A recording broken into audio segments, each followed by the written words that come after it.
Gold, trusted gold buyers. మీరు తాకట్టు పెట్టిన బంగారాన్ని విడిపించి ఈ రోజు ఉన్న మార్కెట్ ధరకు కొనబడను.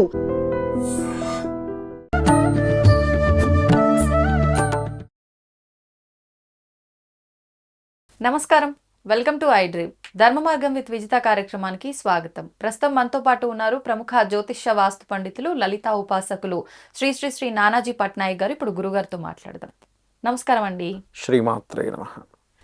గురుగారు, పూజలు, వ్రతాలు, నోములు ఇలాంటివి ఏం చేసినా కూడా దేవతారాధనకు సంబంధించిన విషయాలు అవి వీడియోలు తీసి వాటిని సోషల్ మీడియాలో అప్లోడ్ చేయడం అనేది ఈ మధ్యకాలంలో మనం ఎక్కువగా చూస్తూ ఉన్నాము. అయితే ఇప్పుడు మనకు శ్రావణ మాసం కూడా వచ్చింది, వరలక్ష్మి వ్రతం అని చెప్పి ఇవి రకరకాల పూజలు చేస్తూ ఉంటాం. అవి కూడా పూజ అయిన రోజు నుంచే అవి అప్లోడ్ చేయటము ఇలాంటివన్నీ చూస్తూ ఉంటాం. అంటే మనం భక్తితో చేస్తున్న ఈ విధానాన్ని అంతా ఇలా అప్లోడ్ చేయడము ఇదంతా కరెక్టేనా? అసలు అలా చెయ్యొచ్చా? అంటే కొన్ని ఆరాధనలకు సంబంధించిన అలా మన ఇంటికి సంబంధితమైనవి అంతవరకే పరిమితమై ఉండాలి అని అంటుంటారు కదా, ఇలా చేయడం కరెక్టే అంటారా? దాని గురించి వివరించండి. చాలా మంచి ప్రశ్న వేశారండి. ఇక్కడ రెండు రకాలుగా ఉంటుంది. ఒకటి, మొట్టమొదటిగా మనం పూజ అనేటువంటిది ఎందుకు చేస్తున్నాము? కృతజ్ఞతా భావంతో అమ్మవారి యొక్క శక్తి ఏదైతే, అమ్మవారు ఎంత గొప్ప అమ్మవారు, నేను పూజిస్తున్నాను అనేటువంటి భావంతో చేసేది. ఇక్కడ మీరు ఓన్లీ షూటింగ్ పర్పసే చేస్తున్నాను అన్నప్పుడు అక్కడ ఇంక పూజా ఫలితాలు ఏమి ఉండవు. ఎందుకంటే మీ కాన్సన్ట్రేషన్ అంతా డ్రెస్ ఎలా వేసుకున్నాము, అక్కడ అలంకరణ ఎలా ఉంది, లైటింగ్ కరెక్ట్గా పడుతుందా, దీని మీదే ఉంటుంది. కాబట్టి మీరు అక్కడ ఓన్లీ షూటింగ్ పర్పస్ అనుకుంటే అట్లా చేసుకోవచ్చు. కానీ మీరు నిజంగా పూజ చేస్తూ దాన్ని షూట్ చేయాలనుకుంటే మాత్రం చాలా పెద్ద మిస్టేక్ అది.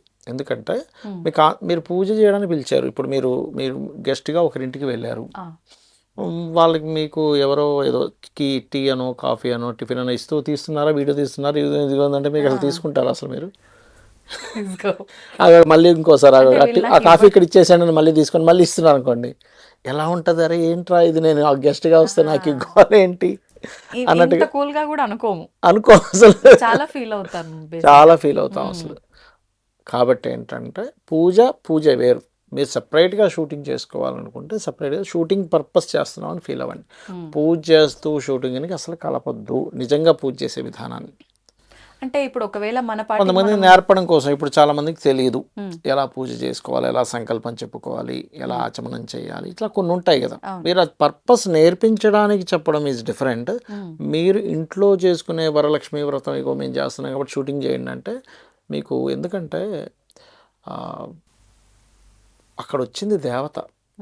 చాలామందికి తెలియని విషయం ఏంటంటే, కూర్చొని మనం సంకల్పం చదవగానే శుక్లాంబరతనం అనగానే గణపతి అక్కడికి వచ్చి కూర్చుంటాడు, అమ్మవారు అక్కడికి వచ్చి ఉంటుంది. ఏదో విగ్రహాలు ఉన్నాయి, పటాలు ఉన్నాయి అనుకోవడం వేరు, నిజంగా వాళ్ళు వస్తారు అక్కడికి. ఎందుకు వస్తారంటే తన యొక్క దేవత యొక్క ధర్మం అది. పిలిచినప్పుడు వెళ్ళాలి, అక్కడ ఉండాలి, వాళ్ళు చేసిన పూజకి ఫలితం ఇవ్వాలి. ఇంకా ఫలితం ఎక్కడ వస్తుంది మీకు? ఎందుకు చేస్తున్నారు పూజ మరి కదా. కాబట్టి అస్సలు చాలామంది చేసే మిస్టేక్స్ చెప్తాను చూడండి. ఒక పూజలో కూర్చున్నప్పుడు మీరు అన్ని సామాగ్రి ఉందో లేదో ముందు చెక్ చేసుకోవాలి. ఒక లిస్ట్లో రాసుకొని, ఫోన్లో రాసుకుంటారో పేపర్ మీద రాసుకుంటారు, పువ్వులు, అగరబత్తీలు, అరటిపళ్ళు అన్నీ ఉంటాయి కదా, అవన్నీ చెక్ చేసుకొని ఓకే రైట్ అన్నీ ఇంకేం మర్చిపోలేదన్నా కూర్చోవాలి. ఎందుకంటే మీరు ఒక్కసారి పూజలో కూర్చున్నాక మళ్ళీ లేచి మళ్ళీ కూర్చుండి ఉంటే ఎలా ఉంటుంది అంటే, ఇప్పుడు మీరు గెస్ట్గా ఒక ఇంటికి వెళ్తే ఒక్క నిమిషం ఆగండి నేను లోపలికి వెళ్ళి వస్తాను, లోపలికి వెళ్ళి మళ్ళీ వచ్చాడు, మళ్ళీ 2 నిమిషాలు మళ్ళీ లోపలికి వెళ్ళి బయటకు వచ్చాడు, మీరు ఏమంటారు? మీకు ఏదో పని ఉన్నట్టుందండి, నేను వెళ్ళేసి వస్తాను. ఇంత పని ఉంది పాపం, లోపలికి ఆయన వెళ్తున్నాడు, మనం ఎందుకు ఇబ్బంది పడుతున్నామో వెళ్ళాను. సేమ్ యాజ్ ఇట్ ఈస్ దేవత కూడా అట్లా కూర్చొని ఉండదు మీకోసం ఏమి. భక్తి, శ్రద్ధ, భావన, నమ్మకం, ఈ 4 పిల్లర్లు.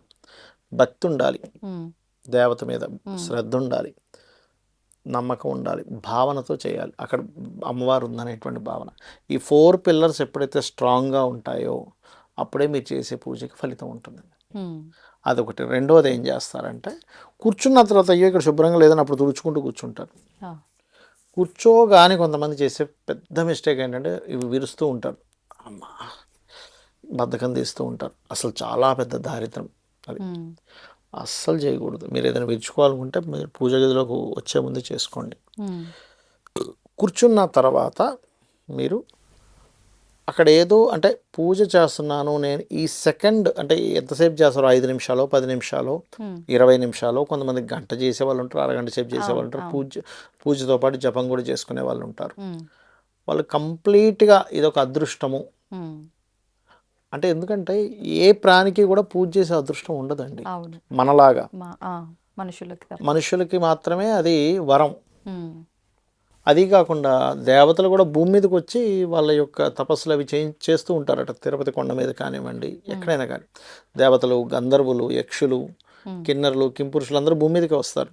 అంటే భూలోకం మీరు మీ యొక్క సాధన కోసం ఉండేటువంటిది భూలోకం అనేటువంటిది. అలాంటప్పుడు మనుష్య జన్మ అన్నిటికంటే గొప్పది. పూజ చేయాలనేటువంటి జ్ఞానం వచ్చిందంటే ఇంకా గొప్పది.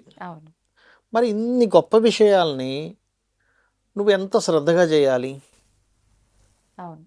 ఇంకా శ్రాద్ధం లాంటి కర్మలు అయితే అస్సలు ఉండరు. ఎక్కడ మీరు కాన్సన్ట్రేషన్ ఎక్కడికో ఆలోచిస్తున్నారు అంటే, ఎందుకంటే మనం పూజ చేయగానే అమ్మవారు మన కుడి వైపు ఇక్కడ నిలబడి చూస్తూ ఉంటుంది. గుర్తుపెట్టుకోండి, వీడు ఎలా చేస్తున్నాడు, ఏదో ఆలోచనలతో చేస్తున్నాడా లేకపోతే నిజంగానే భక్తిగా చేస్తున్నాడా అన్నీ చూసి ఎంత ఫలితం ఇవ్వాలి, అసలు ఫలితం ఇవ్వాలా వద్దా వెళ్ళిపోతుంది అంతే. ఇంకా ఇది నిజం, నేను చెప్తుంది 100% నిజం. ఖచ్చితంగా అలాగే జరుగుతుంది. మీరు కనుక భక్తి శ్రద్ధలతో మనం చాలా పనులు చేస్తుంటాం. నేనేమంటానంటే ఒక సినిమాకి వెళ్ళినప్పుడు ఇంట్రెస్టింగ్ మూవీ ఉన్నప్పుడు 3 గంటల సేపు నువ్వు ఎలా కూర్చోగలుగుతున్నావు? 3 గంటల సేపు కూర్చుంటున్నావు.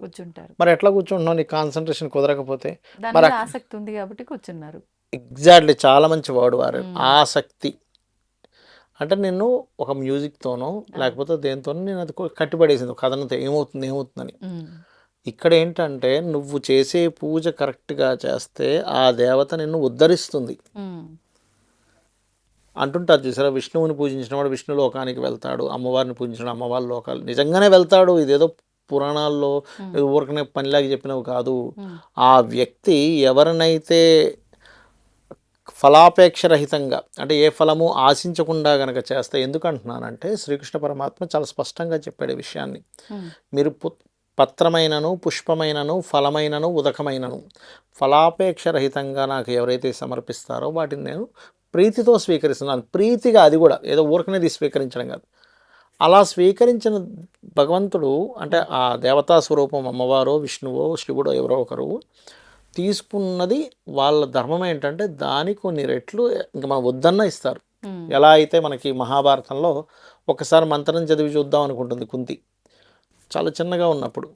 సూర్యభగవానుడు ప్రత్యక్షం అవుతాడు. అయ్యో నేను సరదాగా ఏదో పని చేస్తుంది లేదో చదివానంటే, అలా కాదమ్మా నేను వచ్చాను అంటే నీకు ఇవ్వడమే నా పని అని పుత్రుని చేతిలో పెట్టి వెళ్ళిపోతాడు.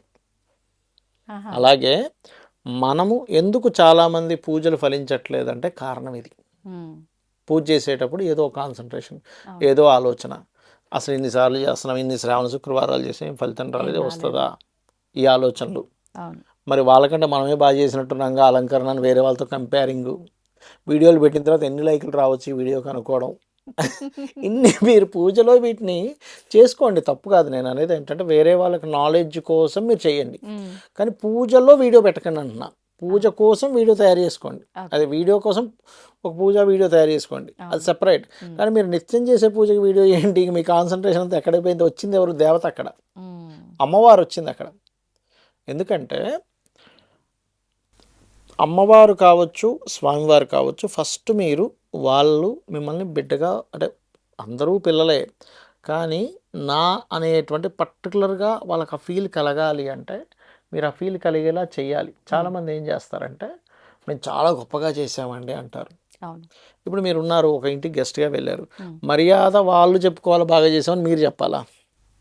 గెస్ట్గా వెళ్ళిన వాళ్ళమే చెప్పాలి. మీరు చెప్పాలి, ఏమండి వాళ్ళు చాలా మర్యాద బాగా చేశారండి, చక్కగా ఎంత చక్కగా రిసీవ్ చేసుకుని ఎంత బాగా మాట్లాడారు, అందరూ మర్యాదగా మాట్లాడారు, నాకు ఫలానా రిటర్న్ గిఫ్ట్ ఇచ్చి, ఇవన్నీ మీరు చెప్పాలి, వాళ్ళు చెప్పుకోవడం కాదు. అలాగే పూజ మేము చాలా గొప్పగా చేసామంటారు, అనుకోవాల్సింది చేసిన వాడు కాదు, చేయించుకున్న అమ్మవారు అనుకోవాలి. చేయించుకున్న అమ్మవారు అనుకోవాలంటే ఎంత శ్రద్ధగా చేయాలి. అలా అనుకున్నాకనే మన పూజకి ఫలితం ఉంటుంది. అలా కాకుండా చేసే పూజలు 1% కూడా ఫలించవు. ఇది అర్థం చేసుకోవాలి పూజ చేసేటప్పుడు. తెలిసి తెలియక ఇన్ని మిస్టేక్స్ చేస్తున్నాం, అయితే చేస్తున్నాం, అయ్యో ఖచ్చితంగా చేస్తున్నాం. మధ్యలో నిద్ర లేచి వెళ్ళడం, మధ్యలో వేరే ఆలోచించడం, ఫోన్లు మాట్లాడడం, అంటే ఇంకా మరీ ఎమర్జెన్సీ ఏదో హాస్పిటల్లో ఉన్నాడు ఒక వ్యక్తి, తప్పదు, అది వేరు. ప్రాణం మీదకి వచ్చింది, అది వేరు. కానీ నువ్వు ఫోన్ 10 నిమిషాలు పక్కన పెట్టలేవా? అవును. సైలెంట్ మోడ్లో పడేసేయి, ఏమవుతుంది, లేకపోతే ఇంకోళ్ళకి ఇచ్చేసేయి. అరే ఫోన్లో నువ్వు చూసుకో, మళ్ళీ ఆ పక్కన మనిషిని పక్కన పెట్టుకోకూడదు. ఆ మనిషిని వాడేం మాట్లాడుతున్నాడు ఆ ఫోన్ వస్తే ఇవన్నీ ఉంటాయి. కాబట్టి ఏంటంటే నేను చెప్పేది ఒకటే, మనం జీవితంలో ఏది ఎలా చేసినా పూజ దగ్గరికి వచ్చేటప్పుడు మాత్రం మీరు కూర్చునే 10 నిమిషాలు కావచ్చు, గంట సేపు కావచ్చు, ఆ ఒక్క గంట 10 నిమిషాలు 5 నిమిషాలు ఇంకా నేను ముందే అనుకోవాలి, నేను ఈ 5 నిమిషాలు ఈ 10 నిమిషాలు ఏమైపోయినా నేను ఇక్కడ నుంచి నేను కదలను. ఎందుకంటే అక్కడికి వచ్చింది స్వామివారు వచ్చారు నా కోసం, ఆ వెంకటేశ్వర స్వామి వచ్చాడు నా కోసం, అమ్మవారు వచ్చిందనే భావనతో చేయండి అంటున్నాను నేను. అప్పుడు మీరు చూడండి అది ఎలా ఉంటుందంటే, మీరు అలా గనక పూజ చేయగలిగితే అది ఒక బాగా తాగుబోతూ అమ్మో నేను ఇప్పుడు తాగకపోతే ఉండలేను అంటాడు చూసారు. అంటే పచ్చిగా చెప్తున్నాను నేను మీకు, ఎడిక్షన్ అయిపోయిన వ్యక్తి ఎలా ఉంటాడో అంత ఆనందం పొందుతూ పూజన చేస్తాడు, బ్రహ్మానందాన్ని పొందుతాడు. దాన్నే బ్రహ్మానందం. అంటే ఒక్కసారి దాన్ని గనక అనుభవించడం మొదలు పెడితే ఇది అలవాటైపోతుంది, ఇది అలవాటు అయిపోతుంది. మీరు కొన్ని రోజుల తర్వాత ఏమవుతుంది తెలుసా అండి, డీప్గా పూజ చేసినప్పుడు మీరు అమ్మవారు ఏం మీ గురించి ఆలోచిస్తుందో కూడా మీకు తెలుస్తుంది. అదెలా అండి? తెలుస్తుంది, మీరు డీప్గా వెళ్ళిన వాళ్ళకి తెలుస్తుంది. మీకు ఎందుకు, సూర్యభగవానుడికి ఒక 40 రోజులు మీరు ఉపాసన చేయండి, సూర్యుడిని చూస్తూ రోజు అర్ఘ్యం వదిలి సూర్యుడికి నమస్కారం చేసుకుంటూ సూర్యుడికి ఏదో చెప్పుకోవడం స్టార్ట్ చేయండి. మీరు వన్ ఫైన్ మార్నింగ్ సూర్యభగవానుని చూసి, స్వామి ఇలా ఉంది మరి ఆఫీస్లో నా పరిస్థితి, మరి వీళ్ళు వస్తా అంటున్నారు రానంటున్నారు, ఏం చేయను అంటే, మీకు చెవుల్లో సౌండ్ వినపడకపోతే నన్ను అడగండి, ఖచ్చితంగా మీ ఇయర్స్లో సౌండ్ వినిపిస్తుంది. సూర్యభగవానుడు మీ చెవు దగ్గరికి వచ్చి చెప్పినట్టుగా వినిపించి తీరుతుంది. మీరు చేశారా ఎప్పుడైనా ఈ ఎక్స్పీరియన్స్? నేను చేశాను, నేను చాలామంది చెప్పి బోల్డ్ మంది చేశారు. అదేం గొప్ప విషయం ఏం కాదు, సత్యం. నిప్పులో వేలు పెడితే కాలుతుంది అనేటువంటిది ఎంత సత్యమో, సూర్యభగవానుడు ప్రత్యక్ష దైవం అనేటువంటిది అంతే సత్యం. కాబట్టి ఖచ్చితంగా నాకేం గొప్పతనం లేదు, మీరు చేసిన, ఆ కెమెరామ్యాన్ గారు చేసిన, ఆయన పెద్ద ఆయన పాప ఆయన చేసిన, ఎవరు చేసినా వస్తుంది. మీ ఆఫీస్లో క్లీనింగ్ చిన్న పని చేసే వ్యక్తి ఎవరైనా ఉన్నా, కింద కార్లు దుడిచి, అంటే నేను చెప్తున్నా, ఏది తక్కువ కాదు, తారతమ్యాలు ఏమీ లేవు. మనకుంటే ఆ తారతమ్యాలు, భగవంతుడికి ఏమి ఉండవు. ఆయన రోజు నమస్కారం చేసుకుని, ఎందుకంటే నమస్కార ప్రియుడు. అంటే నేను ఇవన్నీ ఎందుకు చెప్తున్నానంటే, భగవంతుడు ఉన్నాడనే నమ్మకం కొంతమందికి ఉన్నా కూడా మనకెందుకు కనిపిస్తాడులే, ఎందుకు మాట్లాడతాడులే అనుకుంటాం, కానీ కనిపిస్తాడు. మీరు ఒక మంత్రం తీసుకొని జపం చేయండి కొన్ని రోజులు, 100% మీకు కనిపిస్తాడన్న నమ్మకంతో చాలు. ఎవడికి కనబడ్డాడు, ఎవరికి కనబడలే అనుకుంటే కనబడ్డాడు. మన కర్మలు మనం వెళ్ళి ఆయన ఎక్కడ రక్షిస్తా అంటే రక్షించడు. ఆయన ఉన్నాడు, రక్షిస్తాడు. అమ్మవారు ఉంది, రక్షిస్తుంది. ఎందుకంటే ఒక బిడ్డని గతంగా తల్లి నా బిడ్డ అని యాక్సెప్ట్ చేసిందంటే, ఏ తల్లికి కూడా ఎవరు ట్రైనింగ్ ఇవ్వక్కర్లేదు, ఈ బిడ్డని ఇలా కాపాడుకోవాలని, ఆటోమేటిక్ కాపాడుకుంటుంది ప్రతి ప్రాణి కూడా. నువ్వు గనక ఎప్పుడైతే అమ్మవారిని నా తల్లి అనే ఫీలింగ్తో నువ్వు కంప్లీట్గా చేయగలుగుతావో, ఇంకా రక్షించుకోవడమే తన పనిగా ఉంటుంది. భగవంతుడు రక్షించలేదు ఇలాంటి మాటలు మాట్లాడతారు చూసారా, వీళ్ళు అసలు ఫస్ట్ కనెక్ట్ అవ్వలేదు. కనెక్ట్ అవ్వకుండా ఎందుకు రక్షిస్తుంది? అయితే కొన్ని ఉంటాయి ఎలాగా, ఇప్పుడు కొంతమంది ఏమనుకుంటారంటే, ఏమిటోనండి ఎన్నో చేస్తున్నాం కానీ మాకు ఇంకా అది క్లియర్ అవ్వట్లేదు అంటే, కొన్నిసార్లు ఏమవుద్దంటే అమ్మ, జన్మలు కొన్ని వందల జన్మలు ఎత్తుతూ ఉంటాడు, పోస్ట్ పోన్ అవుతూ ఉంటుంది ఆ కర్మ. ప్రతిసారి అమ్మవారిని పట్టుకుని ఒకనొక టైం దగ్గరికి వచ్చేసరికి ఇక్కడ నువ్వు అనుభవించకపోతే ఇంకా ఆమె లోకాలకు వెళ్ళలేవు, అక్కడ అనుభవించి తీరాల్సిందే. ఇంక ఇక్కడ కొన్ని ఎలా ఉంటాయంటే, కర్మను అనుభవించేసేయాలి. ఏం కాదరా నువ్వు ఫస్ట్ ఇది అనుభవించు. ఇప్పుడు తల్లి చూడండి, కడుపులో పురుగులు ఉన్నాయి, చేదు వేస్తుంది, ఎంత ఏడ్చినా కూడా అది వేస్తేనే కడుపులో ఉన్న పురుగులు మాయమవుతాయి. అలాగే మనకి అమ్మవారికి ఇక్కడ నోవే, ఇప్పుడు నువ్వు అనుభవించాల్సిందే అని అనుభవింపజేసి తర్వాత తన జన్మకి సార్థకత అనేటువంటిది వచ్చేలా చేస్తుంది. అది మనం అర్థం చేసుకోవాలి. ఎంతసేపు మనం ఇబ్బంది పడుతున్నా అది ఏదో మంచి జరగడం కోసమే అనుభవించి, అంతే. అమ్మని ఎలా అయితే నమ్ముతామో అమ్మవారిని అలాగే నమ్మాలి అంటా నేను. పిల్లడు ఏడుస్తూ ఉంటాడు, నేను స్కూల్కి వెళ్ళినాను 1వ తరగతి LKG UKGలో, కానీ తీసుకుపోయి పడేస్తున్నారా లేదా? బోరు నడుస్తూనే ఉంటాడు, నేను పోను అంటాడు అయినా సరే తీసుకుపోయి లోపలేస్తాను. అంతే, ఇది కూడా అంతే. ధన్యవాదాలండి. శ్రీమాత్రే నమః. తవ్వుతూనే శివలింగం, సరే దాన్ని అట్లా కప్పేసేయండి, చూపించదండి. కృష్ణ ఇస్ దేర్, మూర్తి పూజ కాదు, సాక్షాత్ బ్రజేంద్ర నందన భగవాన్ ఉన్నారు మూర్తులు. ఏమీ ఆశించకుండా ఆరాధించే వాళ్ళు కూడా ఉన్నారా ప్రభుజీ? నిజమైన భక్తి అంటే మనకు తెలియదు కాబట్టి